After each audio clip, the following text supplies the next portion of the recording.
Welcome back, Forester Dragon. So we're going to learn about the warm and cool colors and applying those colors on our picture.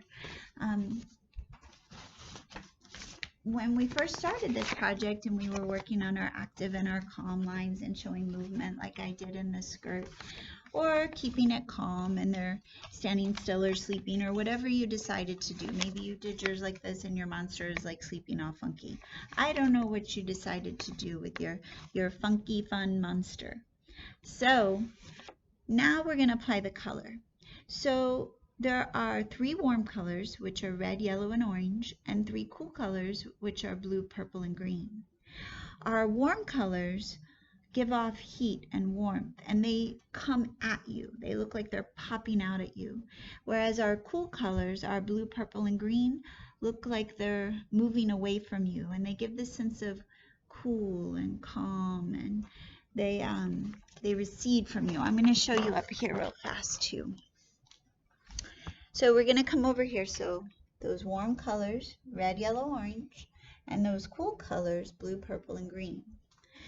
Now, when you are designing your monster or alien, you must choose. So if you do like I did, I chose to make the alien the warm colors. See his hair, his ears, and the things he was painting.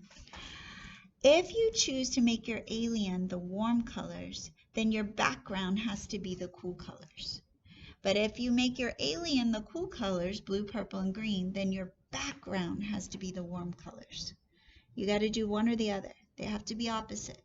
And don't forget, the red colors are red, yellow, orange, and the blue are blue, purple, and green. Okay, red colors, the warm colors come at you. The cool colors move away from you. In fact, if I put on some 3D glasses, these warm colors would come out at me even more.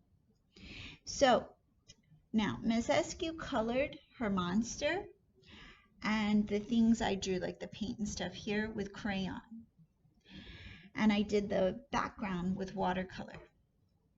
Now, if you don't have watercolors, you can do the whole thing with crayon. You can do it with marker. You can do it with colored pencil. It's up to you. Now, if you are using watercolors, the reason we use crayon on the alien monster name is because the wax in this crayon makes a barrier to keep the water out. It's called a resist, and it keeps the water out. So we're going to go ahead and get started. Okay, you can see my picture here. And I think I want to do the outer space one too. Hopefully it's dried because I spilled on it earlier. Okay, so I'm going to start with, remember, the crayons for my monster, right? So I'm going to color his magnificent crown here using my crayons. And I want you to use lots of different colors. But remember, if I started with yellow on my crown, now what is my alien? He is warm colors.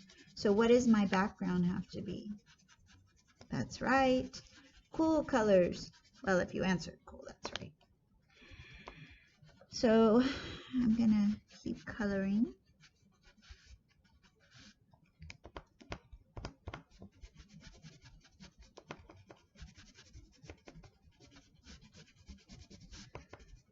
And I would just keep going.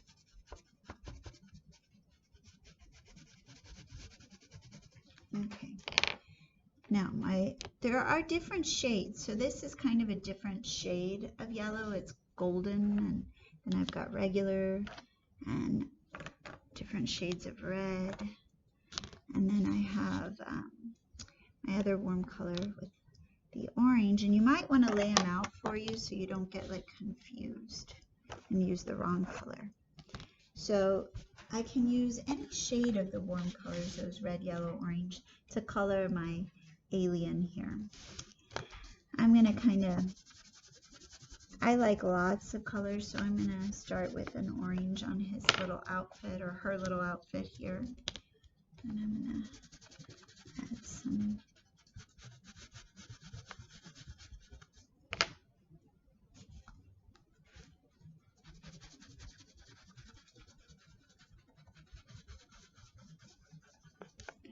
Okay, you can see those warm colors coming out. On his feet here, maybe I'll do some red.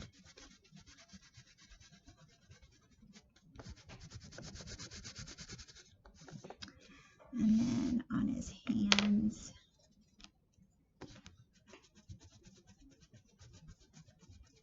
Now, you know, on my Monsteropolis one, I added like claws on the toes and stuff. This one I didn't, but that's okay.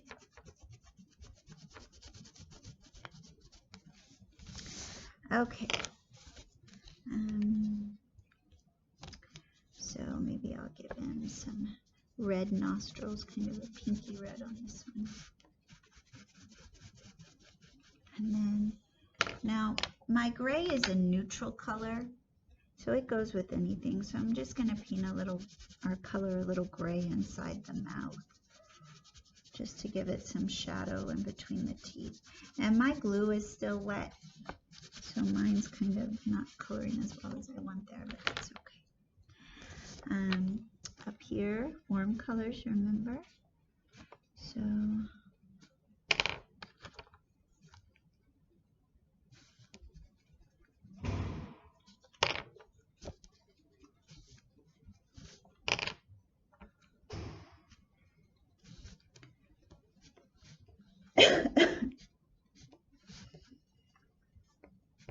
okay.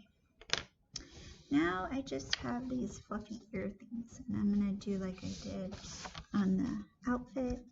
I'm going to start with red, and then go orange, and then to that yellow, right?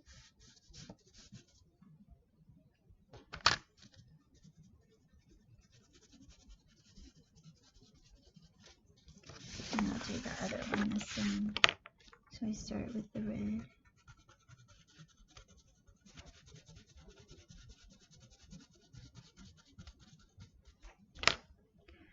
Orange.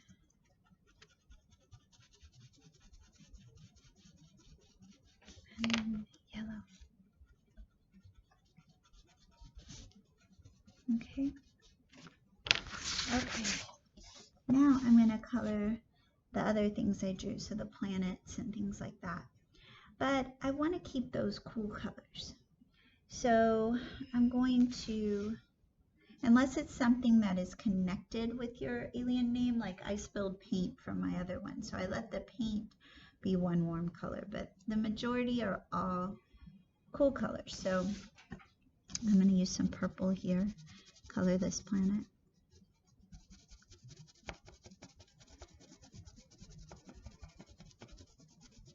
Or you can use those neutral colors, which are the black, the white, and the gray. So I'm going to do gray on this UFO with a light shade of blue, not too dark, on the, okay, and then the rocket up here, we'll do a couple shades of green. I need another shade.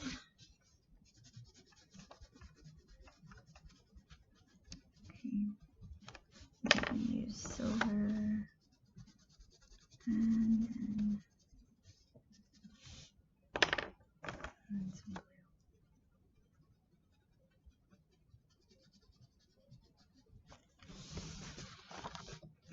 And I'm just going to keep going until I get all of the things I drew colored in.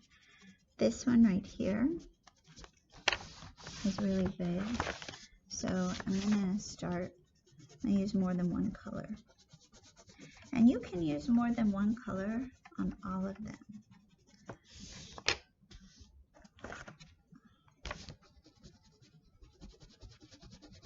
But keep them cool if you did your alien or monster warm.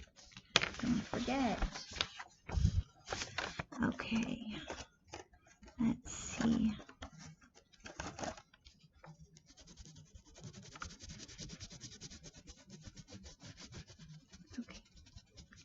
So I'm going to pause now and finish coloring the ground so that I can, well actually I think I may just color my craters. And then I'm going to put it back on, and we're going to see how to do the watercolor. Okay, I'll be right back. Okay, I've colored my craters. As you can see, everything's colored. I've left just the ground and the sky for the watercolors, but remember, I have to stick to those cool colors because I did the warm colors on my alien. Okay, so if you do not, again, if you do not have watercolors, then you can use crayons, colored pencils, markers, whatever works for you. Ms. Eskew wants to use watercolors, so I'm going to start with the water, and I'm going to get it on my brush. You always start with the water to wet your palette. Now my palette's pretty wet because I've been painting today, but yours might be dry. So I'm going to go ahead and start with that color. Now I've got to stick to blue, purple, and green, right? My cool colors. So I'm going to add some green down here, and I'm going to start to paint. And maybe I want to, because this is this alien planet. Always, if you start to run out, do not mush your brush. Just get more water, more paint. Okay, I'm actually going to mix some blue in down here. Give it some more color than just the green. But sticking with those cool colors, right? So my land down here is going to be blue and green, but then I think I'm going to make my sky blue and purple, and any color in between, like when they overlap. Get that blue purple one. Okay, so I'm just getting it all on here. Remember, every time I start to run out, I just dip my brush in the water and then in the color, and I keep going till I get all my white spaces.